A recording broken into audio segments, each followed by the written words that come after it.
Nice.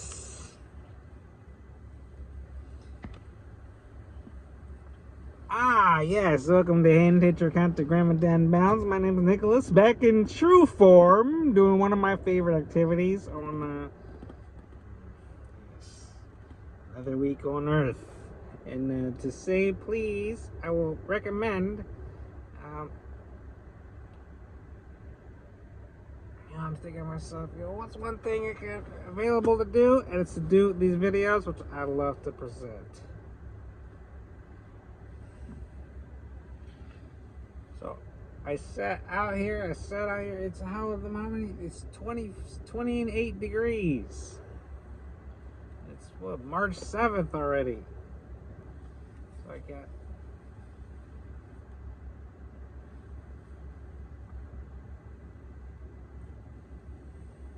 Again, I got Mildred Stamm's book here to read for March 7th. I'm just going to try to read them. I might not be as animated today as every other time. Because to me, being down here at sunrise at Simmons Island in Kenosha, Wisconsin, for me being down here,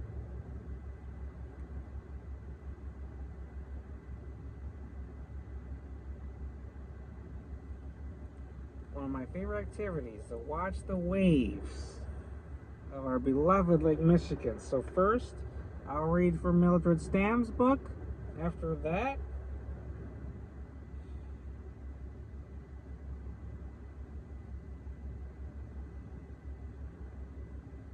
I think that's a nice sandwich there.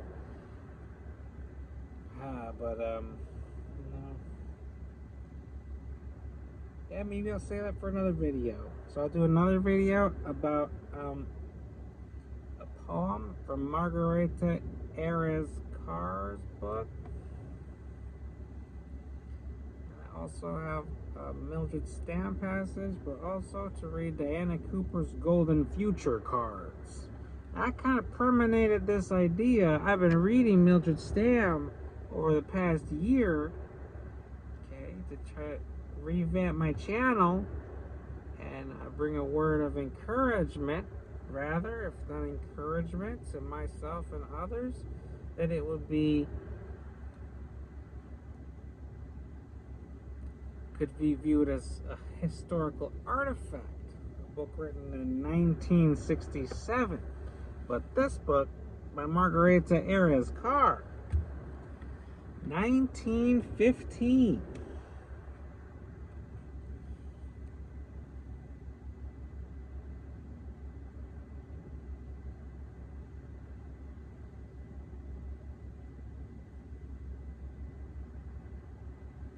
Okay, yes, very much tied together in a lifeline. But how would you like first a Golden Future card? Why don't we do it? Why don't we do it here? April 7th, why don't we do it? Oh, we're taking a picture on the beach. It's super cool. I love it. Well, you know what, guys? I'm going to bless you today. I'm going to bless you with a new card. Yes, take a beautiful picture. But I'm going to pick, just spread them out real quick. But I like, I do like them. I like them. Which one's going to be the right one? I'm going to spin them. It's probably going to be this one because this one just popped right out. World Peace and Cooperation.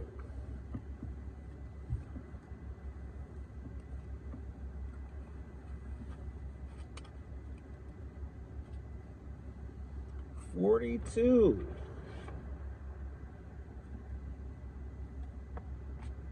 Y'all getting some nice pictures. I'm sorry I'm in your pictures, y'all. 42. I don't like ending up in other people's pictures. It's one of my biggest pet peeves. I'm never meant to be that person to go in your pictures. But wow, did I feel it when that happened. 42, is this the last card? Tell me this is the last card. Come on.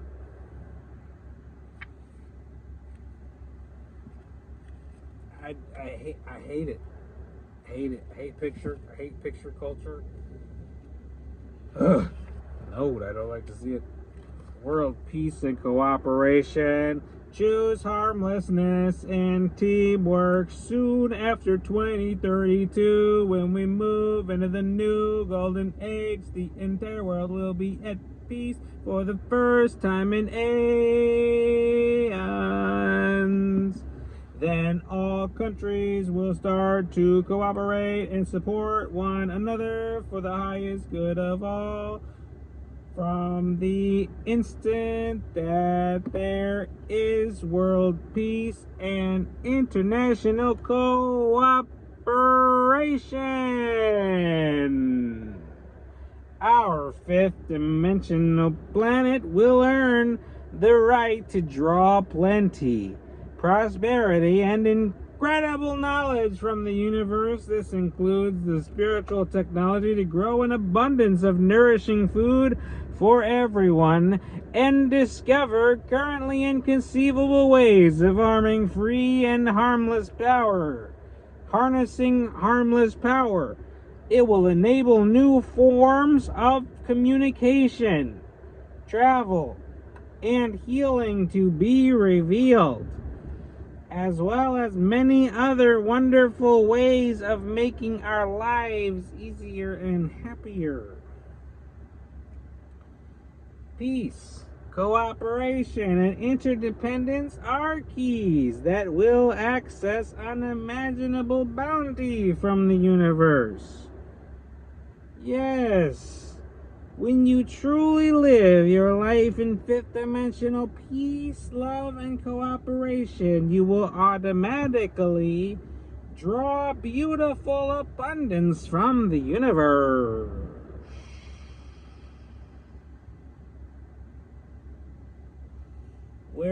Whenever you cooperate with others for a higher cause, you are accelerating your ascension. This will not just transform your personal life, but will help to build universal peace and international cooperation in the collective consciousness. Let's go!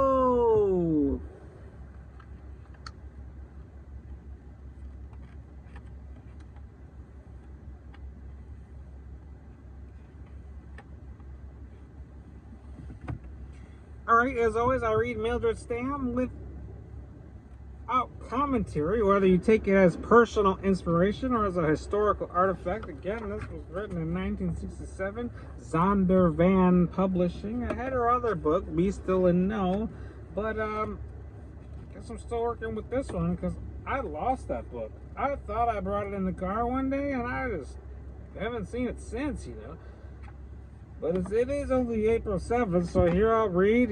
Today's passage opens up with the passage from Scripture and continues with Mildred's contemplation. And here it reads from Mark chapter 9, verse 23. Quote, "If thou canst believe, all things are possible to him that believeth." End quote. Do you really believe that God can do anything? Of course we do. We say with our lips, but do we truly believe with our hearts? In Mark 9, we read of a boy with a physical need. His father, desperately seeking help for his son, brought him to Jesus. Quote, "If thou canst do anything, have compassion on us and help us," end quote, he pleaded. Jesus answered, quote, "If thou canst believe, all things are possible to him that believeth," end quote. Here are two, quote, ifs. Man's, quote, ifs versus God's, quote, if. Quote, "If thou canst do anything," end quote, the Father said, "could not God who created the world do anything? Jesus said, quote, if thou canst believe, end quote, he was saying, quote, the problem is not my inability to do, but your inability to trust. It is not a question of what I can do, but what you can believe, end quote. The father recognized his own doubts and said, quote, Lord, I believe. Help thou mine unbelief, end quote. How like this man we often are. Problems, heartaches, and needs arise. And we say, quote, if you can do anything, why don't you do something? End quote. Doubts crowd out faith and trust. It is not a question of God's ability. Quote, if God can, end quote, for he can. It is a question of our faith. Quote, if we can believe, end quote, which, quote, if, it says, which if controls your life and mine, our, if thou canst do, or his, if thou canst believe. If we trust, we do not doubt. If we doubt, we do not trust.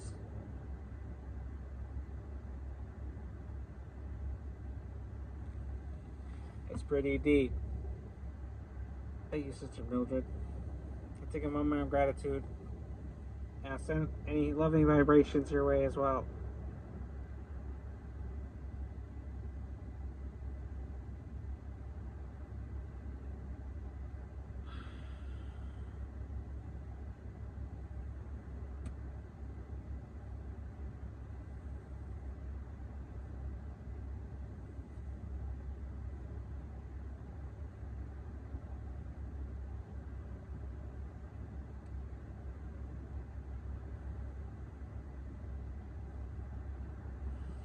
Thank you, Sister Mildred. Well, I'm going to pause and take a sip. Okay, I was listening to something very interesting. Can't wait to get back to that, but first, yes, indeed, it's called bibliomancy. If I were to pick out a poem from this book, what if I just picked a number, you know?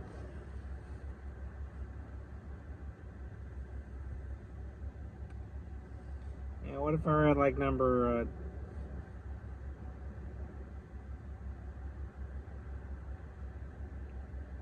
I don't know, I can't think of a number right now. That's why I do bibliomancy. Bibliomancy, I just open a page. But, I don't know. I'd rather pick like number 40.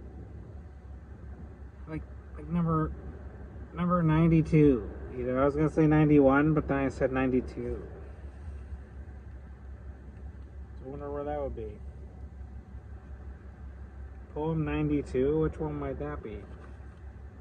Poems of prayer. Before all else.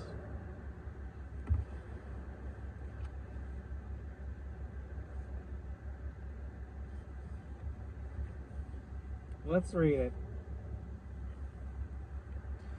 Before all else, Margareta Erez Carr.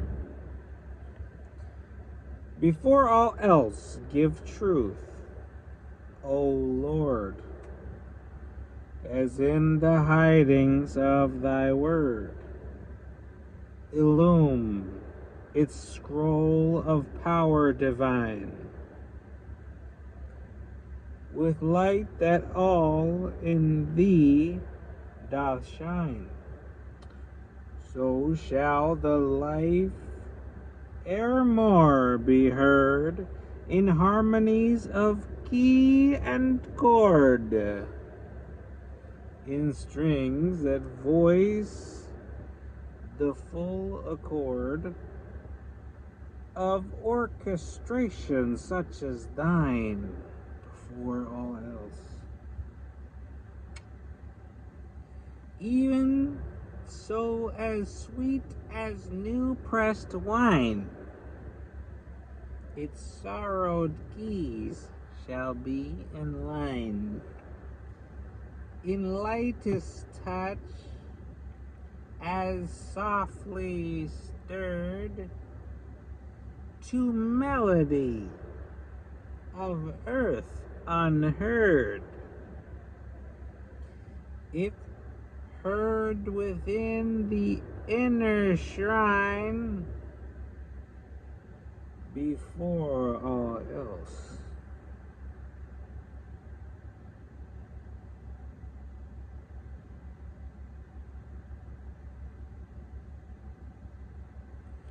I like these. These are nice. Well, that's all I gotta read for you today. I guess, take my butt home. I got eggs, I got bread, I think it'll be. I'm thinking, oh, how nice it would be to go over to McDonald's and have a Egg McMuffin with a McDonald's brand McCafe. But sooner than that, I'd rather cook an egg on my own stove and heat up my own toast. And then I can put them on a bread. But the one thing I'm missing, I will say, is I'm missing cheese. I feel like that's the missing ingredient here. So it's like, I feel like I gotta get cheese now if I'm gonna make a breakfast sandwich at home. Yes, that's all for this session. So thanks for joining me on Tetragrammaton Bounce. My name is Nicholas. Hope you have a blessed day. Be well, thank you. Namaste.